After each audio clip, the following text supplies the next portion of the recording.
త్రివేణి గారు ఇతిహాసాన్ని పురాణాలని బేస్ చేసుకొని ఒక మంచి ఫిక్షనల్ మైథలాజికల్ ఫిక్షన్ని మనకు అందించడానికి ట్రై చేశారు. నేనైతే కంప్లీట్ సక్సెస్ అని చెప్తా.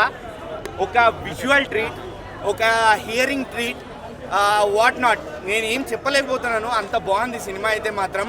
స్టోరీ స్టార్ట్ అయిన 10 minutes నుంచి సినిమాలో లీనమైపోతారు జనాలు, ఏకదమ్ లీనమైపోతారు. మేబీ నరేషన్ కాస్త స్లో ఉండొచ్చేమో, స్క్రీన్ ప్లే కాస్త స్లోగా ముందుకెళ్తుండొచ్చేమో. ఫస్ట్ హాఫ్ కానివ్వండి, సెకండ్ హాఫ్ కానివ్వండి, సినిమా మొత్తం స్లో నరేషన్ ఉంటుంది. బట్ అది ల్యాక్ కాదు, కేవలం జస్ట్ ఒక స్లో నరేషన్ని మనకి ప్రతి క్యారెక్టర్, ప్రతి జరుగుతున్న బ్యాక్డ్రాప్, ప్రతిదీ అర్థం అవ్వాలి, ఆ ప్రపంచంలోకి మనల్ని తీసుకెళ్లాలన్న ప్రయత్నంలో స్లో నరేషన్ జరిగిందే తప్ప సినిమా ఎక్కడ ల్యాగ్ లేదు.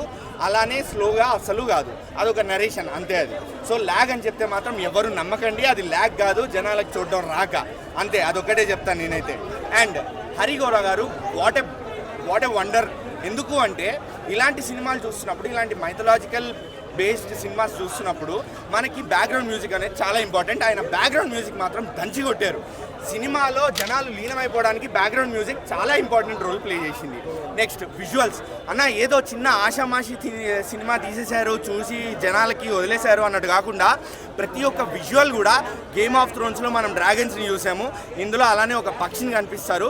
ఏం మాత్రం గేమ్ ఆఫ్ థ్రోన్స్కి తగ్గలేదు. అలానే జస్ట్ అదొక్కటే కాదు, వేరే యాక్షన్ సీక్వెన్సెస్ కానివ్వండి, వేరే మైథలాజికల్ సీక్వెన్సెస్ కానివ్వండి, రాముణ్ణి చూపించే ప్రయత్నం కానివ్వండి, మన పురాణాలని చూపించే ప్రయత్నం కానివ్వండి, ఎక్కడ కూడా విఎఫ్ఎక్స్లో కాంప్రమైజ్ అవ్వలేదు.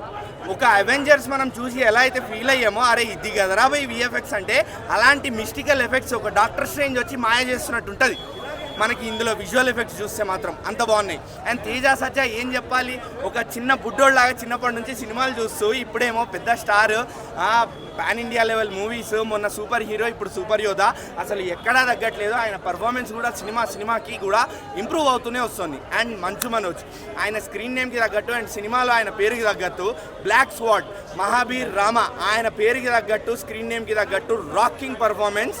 అండ్ వాట్ ఎ కమ్బ్యాక్, ఇప్పుడే కలవడం కూడా జరిగింది.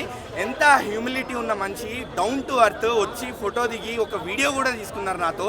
అంత మంచికి ఇంత మంచి హిట్ దొరకడం అనేది మాకు చాలా ఆనందంగా ఉంది. Absolute top notch comeback Manchu Manoj గారికి. ఆ విలనిజం మాత్రం ఇంకా పీక్స్ అంతే. మంచు మనోజ్ గారిని చూస్తే భయం వేస్తుంది, అలా ఉంది స్క్రీన్ మీద ఆయన పర్ఫార్మెన్స్.